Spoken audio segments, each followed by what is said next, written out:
अगर आप लोगों को मेरे द्वारा भेजी गई जानकारी पसंद आ रही है तो कृपया चैनल को लाइक, शेयर, सब्सक्राइब के साथ घंटे की आकार के बेल आइकन को दबाना ना भूलें।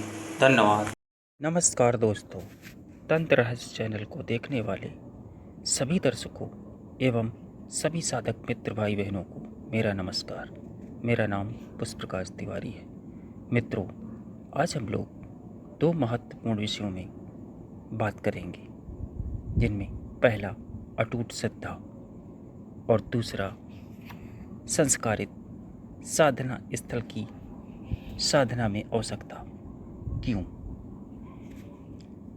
तो चलिए बिना देर किए शुरू करते हैं। मित्रों,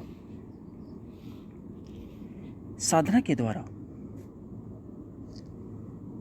व्यक्ति विजय से प्राप्त करता है। साधना विजय सोपान है। साधना है मुक्ति मार्ग है, परंतु हमने कभी यह नहीं सोचा होगा कि इस साधना की नींव क्या है। साधना की नींव श्रद्धा है मित्रों, और जहाँ श्रद्धा है वहीं सिद्धि। जहाँ श्रद्धा का अभाव है वहीं कुतर्क, भ्रम, अविश्वास, संदेह, कुटिलता जन्म लेती है। ये सभी असफलता के प्रतीक बन जाती और व्यक्ति सफलता से असफलता की ओर उन्मुख हो जाता है। इस प्रकार यही कहा जा सकता है कि श्रद्धा के अभाव में सफलता संदिग्ध रहती है। जिस साधना से सिद्धि प्राप्त करने का प्रयत्न आरंभ किया जा रहा है, उसके प्रति अटूट श्रद्धा, आस्था व पूर्ण विश्वास का होना अत्यंत आवश्यक है। श्रद्धा साधना की रीढ़ है। जिस साधना में विश्वास नहीं, श्रद्धा नहीं, उसे मात्र परीक्षण के उद्देश्य से करना अपना समय व्यर्थ करना है। कारण ऐसे कार्यों में काम की आशा मात्र करना मूर्खता के अतिरिक्त और कुछ नहीं। साधना मार्ग का प्रथम पक्ष ही साधना में सम्मिलित नहीं है तो सफलता कैसी और सिद्धि कैसी, जिसमें पराजय, असफलता, असिद्धि मात्र ही अवश्यभावी और ज़्यादातर व्यक्ति के हाथ शून्यता ही लगती है। तो यदि आप विशेष कार्य में सिद्धि प्राप्त करना चाहते हैं तो इसमें प्रथम शर्त है आस्था, पूर्ण विश्वास, श्रद्धा का होना अति आवश्यक है। साधक सिद्धि प्राप्त करने की इच्छुक व्यक्ति उन्हें इष्ट देव के प्रति पूर्ण श्रद्धा, विश्वास होना आवश्यक है। यदि उसमें कोई संदेह है तो अपने गुरुजनों, साधना पथ प्रदर्शक अथवा मार्गदर्शक से जिस विषय में शंका, संदेह या जिज्ञासा हो तो उसको पूछकर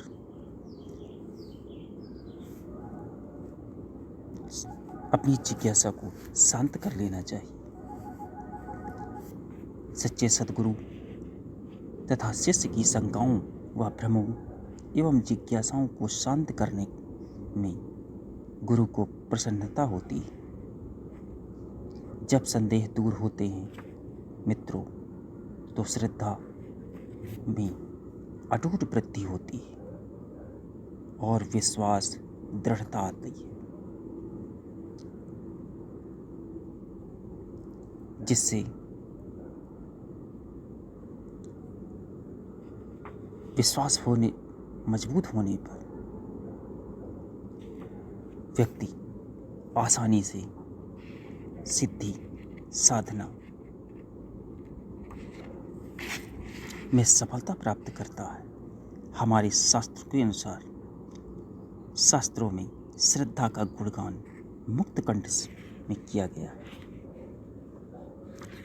आगे जानते हैं संस्कारित साधना स्थल के विषय में। मित्रों, जैसा कि हम आप सभी जानते हैं, साधना, पूजा, भक्ति के लिए ठीक स्थान का चुनाव करना परम आवश्यक है। शास्त्रों में सिद्धि के जो साधन बताए गए हैं, वह किसी स्थान पर केवल जप की संख्या पूरी करने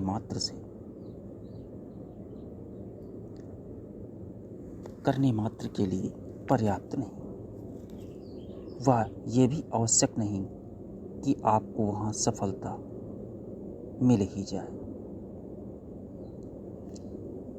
साधना के लिए चाहिए एकाग्रता, और एकाग्रता के लिए एकांत, शांत, पवित्र, संस्कारित भूमि, जिस स्थान पर विशेष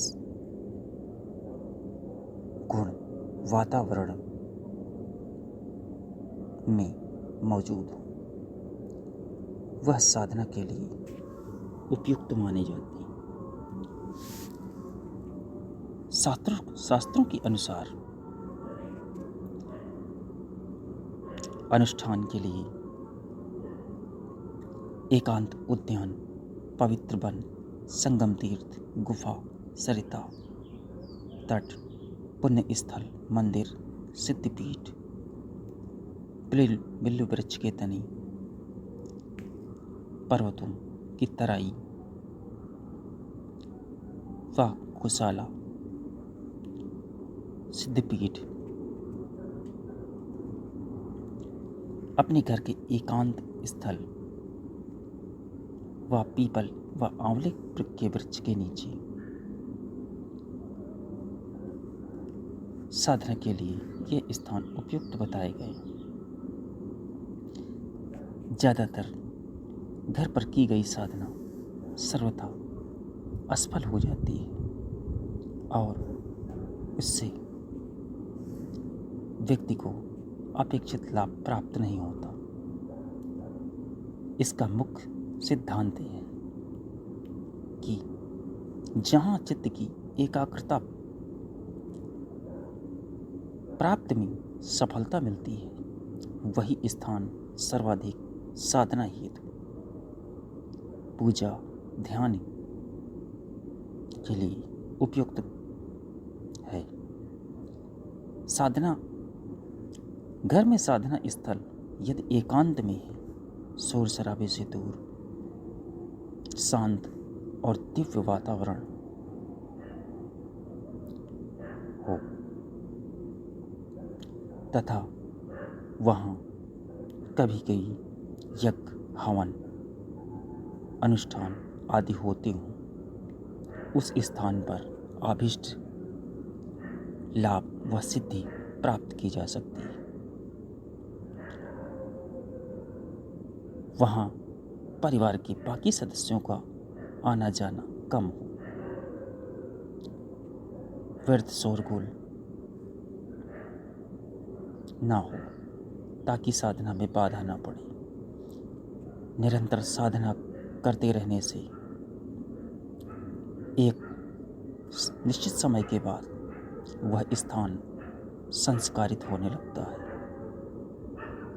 और फिर वहाँ अधिकतम लाभ की आशा की जा सकती है और अधिकतम सफलता प्राप्त की जा सकती है। सिद्धपीठ, पुण्य क्षेत्र व तीर्थ स्थलों पर साधना करने पर सिद्धि इसीलिए मिलती है कि उस स्थान पर सिद्ध साधकों ने लंबे समय तक घोर तपस्याएं की हैं और उन साधकों की साधना प्रभाव भूमि ग्रहण करती रहती है,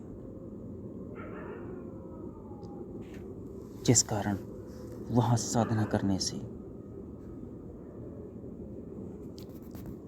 अत्यधिक साधना में सिद्धि सफलता प्राप्त करने की संभावनाएं अधिक होती हैं।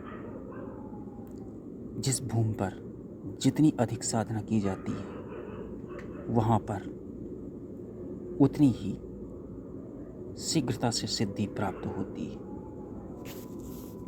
इसके साथ ही मैं अपनी वाणी को विराम देता हूँ और आशा करता हूँ कि मेरे द्वारा भेजी गई जानकारी आप लोगों को पसंद आई होगी। आप लोग इस जानकारी के माध्यम से लाभ प्राप्त करेंगे।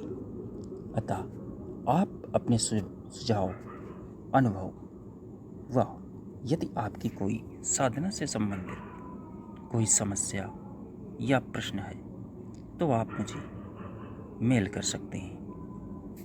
आप मुझे इंस्टाग्राम के माध्यम से भी मुझसे जुड़ सकते हैं। वीडियो की डिस्क्रिप्शन में उसका लिंक दिया। अतः चैनल को लाइक, शेयर, सब्सक्राइब करना ना भूलें। धन्यवाद। जय माता काली।